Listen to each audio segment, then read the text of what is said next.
నమస్తే, welcome to power 9 media. నేను బ్రహ్మనాయుడు. సంచలనం రేపిన సాఫ్ట్వేర్ ఇంజనీర్ సీతారాం ఆత్మహత్య కేసుకు సంబంధించి మరొక ఘటన కూడా వెలుగులోకి వచ్చింది. భార్యను ఎంతో ప్రేమగా అపురూపంగా చూసుకున్నటువంటి సాఫ్ట్వేర్ ఉద్యోగి సీతారాం భార్య పరాయి మగవాళ్లతో అక్రమ సంబంధాన్ని కొనసాగిస్తుండటం చూసి తట్టుకోలేక గత ఫిబ్రవరిన హుస్సేన్ సాగర్లో దూకి ఆత్మహత్య చేసుకున్నారు.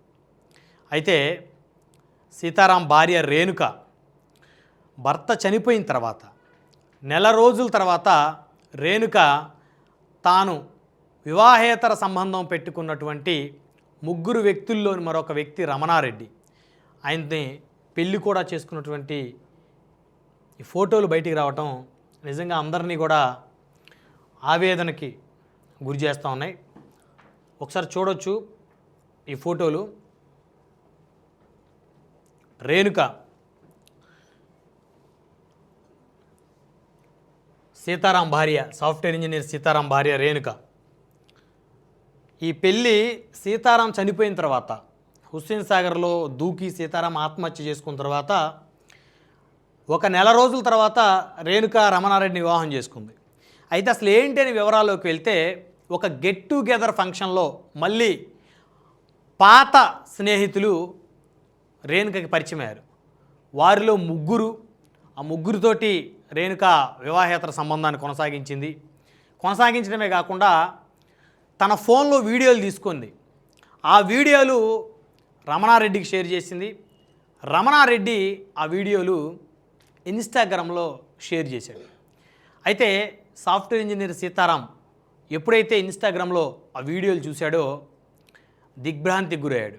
తను ఎంతో నమ్మకం పెట్టుకున్నటువంటి తన భార్య ఈ విధమైనటువంటి కార్యకలాపాలకు ఒడిగట్టడం తట్టుకోలేకపోయినటువంటి సీతారాం భార్యని మార్చేటువంటి ప్రయత్నం చేశాడు. అయితే ఎంత ప్రయత్నం చేసినా రేణుకలో ఎలాంటి మార్పు రాకపోయేసరికి ఏడాది ఫిబ్రవరిలో సీతారాం హైదరాబాద్లోని హుస్సేన్ సాగర్లో దూకి ఆత్మహత్య చేసుకున్నాడు. అయితే ఎంతో కష్టపడి మధ్యతరగతి కుటుంబం నుంచి వచ్చి స్కూల్లో కాలేజీలో టాపర్గా నిలిచి సాఫ్ట్వేర్ ఇంజనీర్గా ఉద్యోగం సంపాదించి బాచుపల్లిలో సొంత నివాసాన్ని ఏర్పాటు చేసుకొని నెలకు 2 లక్షల రూపాయలు జీతాన్ని సంపాదిస్తూ భార్య, 2 బిడ్డల్ని ఎంతో ప్రేమగా అపురూపంగా చూసుకునేటువంటి సాఫ్ట్వేర్ ఇంజనీర్ జీవితం ఒక విషాదంతో ముగిసింది. అంటే సమాజంలో మహిళలు ఈ మధ్యకాలంలో కొంతమంది మహిళలు ఏ విధంగా అడ్డదారులు దొక్కుతూ ఉన్నారు, ప్రియులతో కలిసి భర్తలను ఎంత దారుణంగా చంపుతూ ఉన్నారు అనే ఘటనలో మనం అనేకం చూస్తూ ఉన్నాం.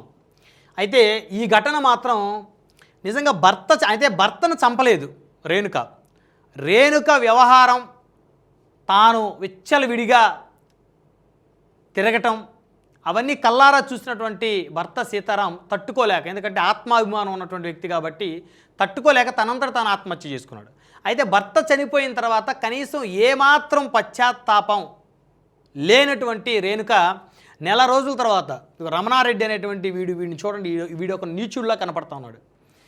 పరాయి కుటుంబంలో చిచ్చు పెట్టి పరాయివాడి భార్యతోటి వివాహేతర సంబంధం పెట్టుకోవటమే కాకుండా ఆ వివాహేతర సంబంధానికి సంబంధించినటువంటి వీడియోలు వీడు ఇన్స్టాగ్రామ్లో పోస్ట్ చేశాడంటే ఇలాంటి నీచుడిని ఉరికంబం ఎక్కించినా తప్పులేదు. అంటే ఒక వ్యక్తి సమాజంలో గౌరవ మర్యాదతో బతికేటువంటి ఒక ఉద్యోగి ఆ విధంగా తన భార్య చేసినటువంటి పనులకి తాను అవమానంగా భావించి ఆత్మహత్య చేసుకుంటే కనీసం జాలి, దయ ఏమాత్రం లేకుండా ఈ నీచుడు ఏకంగా ఈ అమ్మాయిని పెళ్లి కూడా చేసుకున్నాడు. ఈవిడ కూడా అంటే నీచురాలు అనాలేమో. ధర్మేచ అర్థేచ కామేచ మోక్షేచ నాతి చరామి, ఈ పదాలు వింటే వివాహ బంధానికి ఎంత గొప్పతనం ఉందో అర్థమవుతుంది. అందులో మన భారతదేశంలో వివాహ బంధాలకి చాలా ప్రాముఖ్యత ఉంటుంది. విదేశాల్లో లాగా ఒక్కొక్కరు ఒకరిని ఇద్దరిని చేసుకోవటం, మళ్ళీ వెంటనే డైవర్స్ ఇచ్చి ఇంకొకరిని చేసుకోవటం అది చాలా తక్కువ ఉంటుంది. ఇక వారి వ్యక్తిగత జీవితంలో భార్యాభర్తల మధ్య వారికి సరిగైనటువంటి అండర్స్టాండింగ్ లేక విడిపోయి ఎవరి దారి వారు చట్ట ప్రకారం విడాకులు తీసుకొని పెళ్ళిళ్ళు చేసుకున్న ఘటనలు ఉన్నాయి. కానీ ఇక్కడ ఏకంగా ఈమె గారు చేసినటువంటి కార్యకలాపాల వల్ల భర్త చనిపోయి ఆత్మహత్య చేసుకుంటే కనీసం ఎలాంటి బాధ పశ్చాత్తాపం లేకుండా ఈ నీచుడిని పెళ్లి చేసుకుందంటే ఈవెన్ని అంటే ఇలాంటి ఆడవాళ్ళ వల్ల సమాజంలో ఆడవాళ్ళకే చెడ్డ పేరు. ఇలాంటి స్త్రీల వల్ల మిగతా స్త్రీలకు కూడా ఈ కలంకం వారికి కూడా అంటుకునే ప్రమాదం ఉంది. కాబట్టి ఇలాంటి వాళ్ళ మీద కఠినమైన చర్యలు తీసుకోవాలి. ఇప్పుడు మహిళా సంఘాలు బయటికి రావాలి. ప్రతి సందర్భంలోనూ పురుషుల్నే కీచకులుగా, కామాంధులుగా, మృగాళ్ళుగా మాట్లాడేటువంటి మహిళా సంఘాలు ఈ విషయంలో కూడా మాట్లాడాలి. మరి ఈవెన్ని కామాంధురాలు అనాలిగా. ఆల్రెడీ భర్త 2 పిల్లలు ఉన్నారు. సరే, ఒకరితో వివాహేతర సంబంధం పెట్టుకుందంటే ఒక రకంగా ఆలోచించవచ్చు. ఏకంగా 3, 4 వివాహేతర సంబంధాలు పెట్టుకున్నటువంటి ఈవెన్ని కామాంధురాలు అని ఖచ్చితంగా అనాలి. మరి ఇప్పుడు మహిళా సంఘాలు బయటకు వచ్చి ఈ కామాంధురాలను కూడా ఉరిదీయాలి. ఈ కామాంధురాలు లాంటి కామాంధురాలు ఎంతమంది ఉన్నారో, గతంలో భర్తలను చంపి ప్రియులను చంపినటువంటి వాళ్ళు ఎంతమంది ఉన్నారో, ప్రియుల సాయంతో భర్తలను చంపిన వాళ్ళు ఎంతమంది ఉన్నారో వాళ్ళందరికీ కూడా కఠినంగా శిక్ష పడాలని ఎక్కడా ఇప్పటి వరకు పెద్దగా ఏ మహిళా సంఘాలు కూడా రోడ్డు మీదకి వచ్చి గొంతెత్తి మాట్లాడిన పరిస్థితి లేదు. ఎందుకంటే మహిళలకి చట్టసభలో 33% రిజర్వేషన్ కావాలని మనం అందరం గొంతెత్తుతూ ఉన్నాం. మహిళలకు సమాన హక్కులు కావాలనుకుంటా ఉన్నాం. మరి శిక్షలు కూడా పురుషులకి ఎలాగనో మహిళలకు కూడా అలాగనే. సమాజంలో ఒక మగవాడు తప్పు చేస్తే వాడిని ఎలా బహిష్కరిస్తారో సమాజం ఆ మగవాడిని ఆత్మహత్య చేసుకునేలా చేస్తుంది. ఎందుకంటే గతంలో చూసాం, పసిపిల్లల మీద అఘాయిత్యాలు చేసిన కొంతమంది మృగాళ్ళు వాళ్ళందరికీ వాళ్ళే ఆత్మహత్యలు చేసుకున్నారు. మరి ఈవిడ పరిస్థితి ఏంటి? చక్కగా జైలుకి వెళ్ళింది, మళ్ళీ కొన్నాళ్ళు బెయిల్ మీద బయటకు వస్తుంది, మరి 10 మందితో సంబంధాలు పెట్టుకొని వాళ్ళ జీవితాలు కూడా నాశనం చేసి వాళ్ళు కూడా ఆత్మహత్య చేసుకునేలా చేసింది. కాబట్టి ఇలాంటి వాటి మీద మహిళా సంఘాలు మాట్లాడితే బయటకు వచ్చి వాళ్ళ మీద ఒక రెస్పెక్ట్ ఉంటుంది. కేవలం అంటే మహిళలకు జరిగినప్పుడే కాదు, పురుషులకు జరిగినప్పుడు. మరి అన్యాయంగా ఒక సాఫ్ట్వేర్ ఉద్యోగి సీతారాం బలైపోయాడు కదా. మరి సీతారాం లాంటి అమాయకులు ఈ దేశంలో ఎంతమంది ఉన్నారు?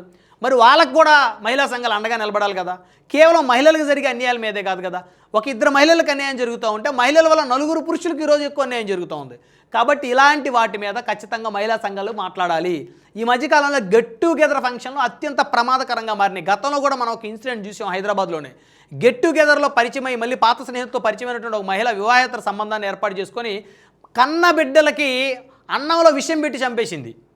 సో ఇలాంటి అనేకమైనటువంటి ఘటనలు వస్తున్నాయి. కాబట్టి గెట్ టుగెదర్ ఫంక్షన్ల మీద కూడా ఆలోచించాల్సినటువంటి అవసరం ఉంది. సో కాబట్టి ఈ రమణారెడ్డి లాంటి నీచులకి, సో ఈ రేణుక లాంటి కామాంధురాలకి తగిన శిక్ష పడితేనే సీతారాం లాంటి అమాయకుల యొక్క ఆత్మ శాంతిస్తుంది.